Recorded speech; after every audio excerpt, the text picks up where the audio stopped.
안녕하세요. 마음의 정리도 할 겸 천천히 적어 보겠습니다. 여동생이라 해도 피 한 방울 안 섞인 남이지만 이야기는 지금으로부터 5년 전부터 시작됩니다. 당시 저는 24살이었고 여동생은 18살이었습니다. 저는 회사에 취업 후 자취하기 시작했을 때 요리는 당연히 할 줄 모르고 밥하는 것도 귀찮아서 매일 퇴근하면 집 근처 술집에 식사 겸 한잔 하러 갔었는데 그때 그 술집에서 아르바이트 하던 게 제 동생입니다. 뭐 그래도 이때는 동생 관계가 아니었습니다. 이 술집에서의 만남은 제 인생을 크게 바꾸는 만남이었습니다.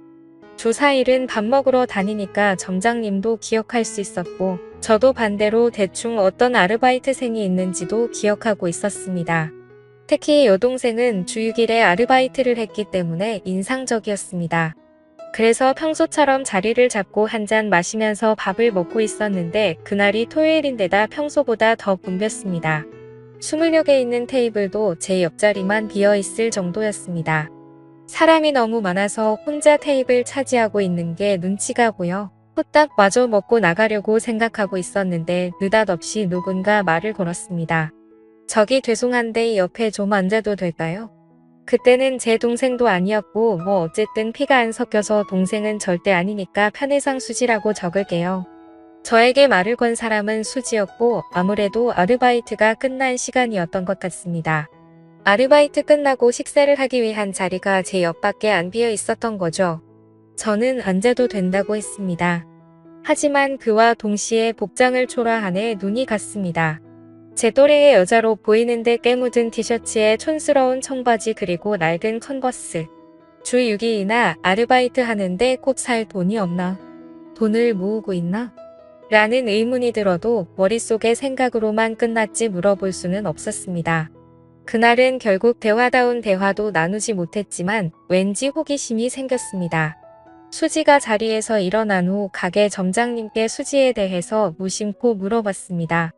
수지 씨는 뭔가 학비라도 모으고 있어요?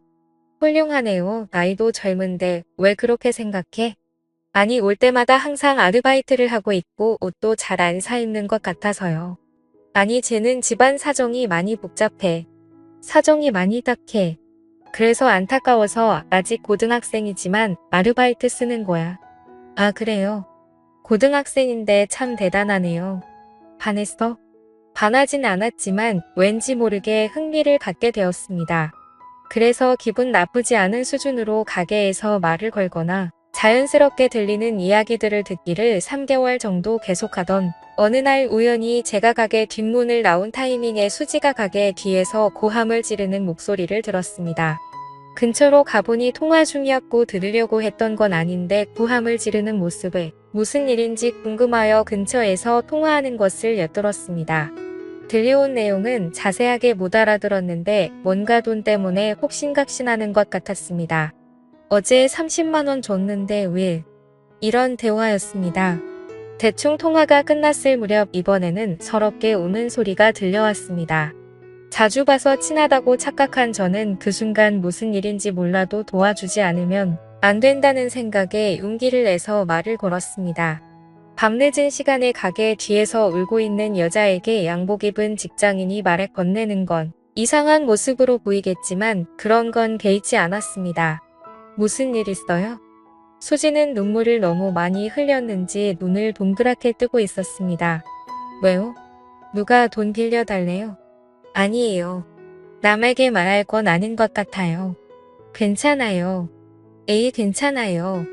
남이지만 말해도 돼요. 저한테 말하고 나면 기분이 좀 풀릴 수도 있어요. 수지는 고개를 숙이면서 띄엄띄엄 자신에 대해서 이야기하기 시작했습니다. 아버지는 없으시고 어머니뿐인데 집에 정말 돈이 없는데 어머니는 전혀 일하지 않으시고 수지가 번 돈으로 생활을 하고 계신다는 겁니다. 나라에서 나오는 돈이 있으면 그 돈으로는 사치를 하시고 생활비는 전부 수지가 드리는데도 불구하고 어머니는 돈이 떨어지면 수지한테 전화해서 막말을 하셨다고 합니다. 그래서 정말 못 사는 동네에서 겨우겨우 살고 있는데 최근엔 전기세랑 가스세도 못 내고 있어서 힘들어서 울었다고 하더라고요. 얘기를 들으면서 저도 모르게 눈물이 났습니다. 저는 얘기를 다 듣고 제 지갑에 있는 돈을 모두 꺼내 수지한테 줬습니다. 수지는 절대 못 받는다고 했는데 저는 그냥 막무가내로 줬습니다. 언제든지 괜찮으니까 갚을 수 있을 때 돌려달라고 했습니다. 그래도 수지는 계속해서 거절을 했습니다. 괜찮으니까 받아요. 나중에 못 갚더라도 상관없으니까 받아도 돼요. 돈 안 갚는다고 겁주는 그런 사람 아닙니다. 이 말을 듣고 되게 고마워하며 제가 준 돈을 받았습니다. 그 후 수지를 집에 데려다주고 연락처를 교환했습니다. 수진의 집은 정말 비바람만 겨우 막을 수 있을 것 같은 아주 오래된 주택이었습니다. 그걸 보고 저는 울컥하는 기분이 들었습니다.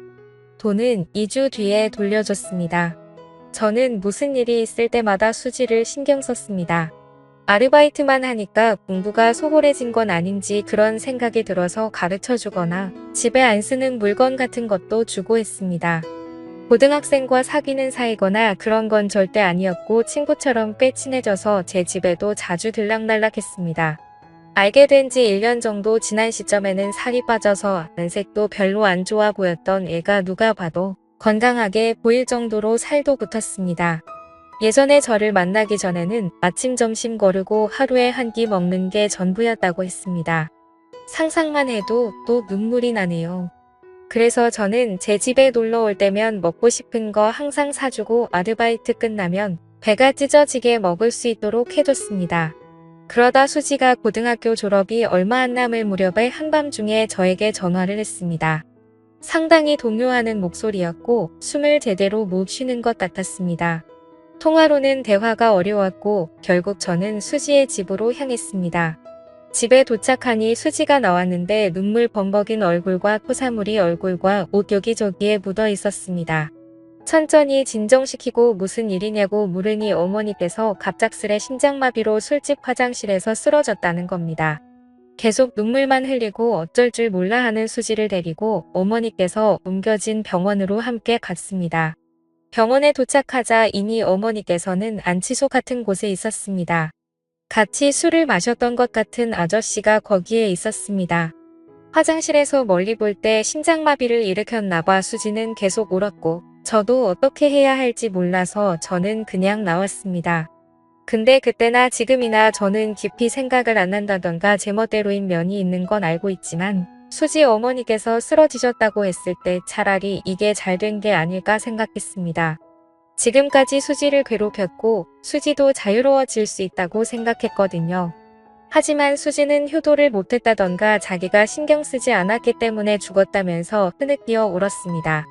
확실히 자기를 힘들게 했던 사람이라도 유일한 가족이었기에 어머니를 잃은 수지의 슬픔은 깊었습니다. 그 후 장례식이니 뭐니 하는 것은 어머니의 형제간에 거행하게 된 모양이었습니다. 그 장례식에서 앞으로 수지는 어떻게 해야 할지에 대해서 형제들끼리 대화를 나눈 것 같은데 일단 미성년자이니까 누군가가 수지의 양치권자가 되어야 하는데 아무도 맡으려고 하지 않았습니다. 다들 모르는 척 곤란한 척하기 바빴습니다. 정말 가족이란 게 뭘까 하고 속상했습니다.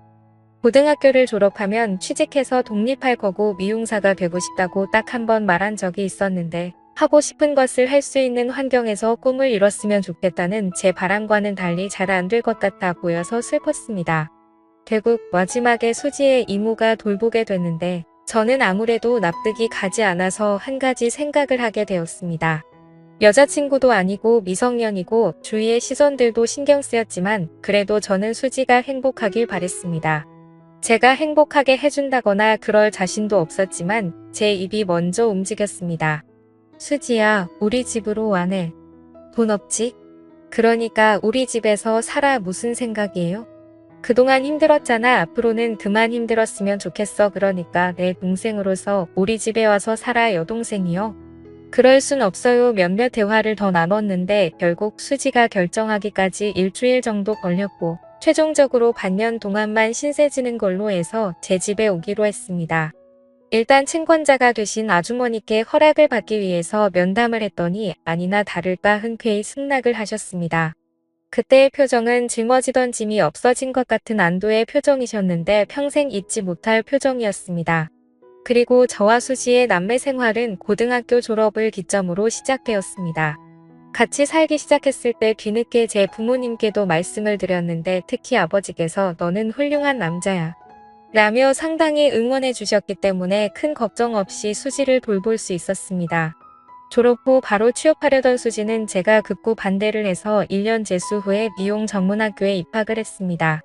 재수하는 1년 동안은 틈틈이 아르바이트도 하면서 집안일도 했습니다. 집안일도 처음에는 형편없었는데 점점 더 능숙해졌고 아르바이트에서 번 돈으로 매달 생활비도 보탠다고 하는 걸 말리다 보니까 반년만 신세진다던 약속이 어느새 학교도 졸업하고 취업도 했습니다.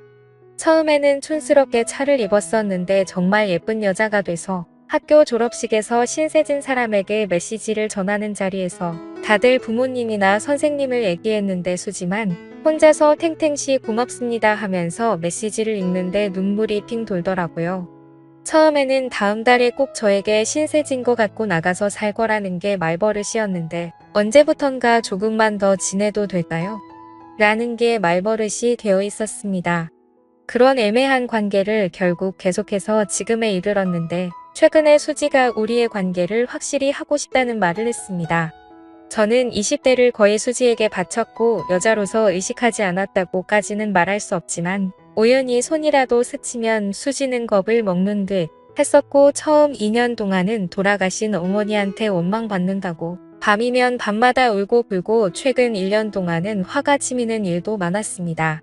그래도 언제부터 좋아했는지는 모르겠지만 행복하길 바라는 여자를 평생 행복하게 해주기 위해 프로포즈를 위한 반지를 샀습니다. 그리고 오늘 처음으로 만났던 술집에서 프로포즈를 했습니다.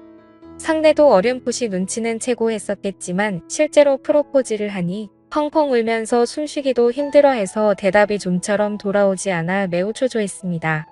너와 함께 끝까지 있어줄래? 지금까지 5년 동안 같이 있었는데 앞으로 10년, 20년 나와 함께 있어줄래?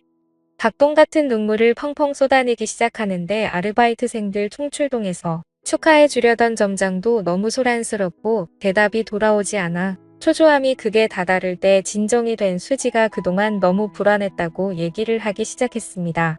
지금까지 너무 무서웠어요. 언젠가 헤어져야 하는데 계속 생각은 하는데도 신세는 계속 지고 있으니까 눈치 없이 민폐를 끼치는 건가 싶고 또 저 때문에 청춘을 망치신 것 같았어요. 그러니까 제가 아무리 좋아해도 좋아한다고 말하면 안 된다고 생각을 했어요. 엄마는 힘들게만 살다가 돌아가셨는데 나만 이렇게 행복하게 살면 못된 거라고 생각을 했어요.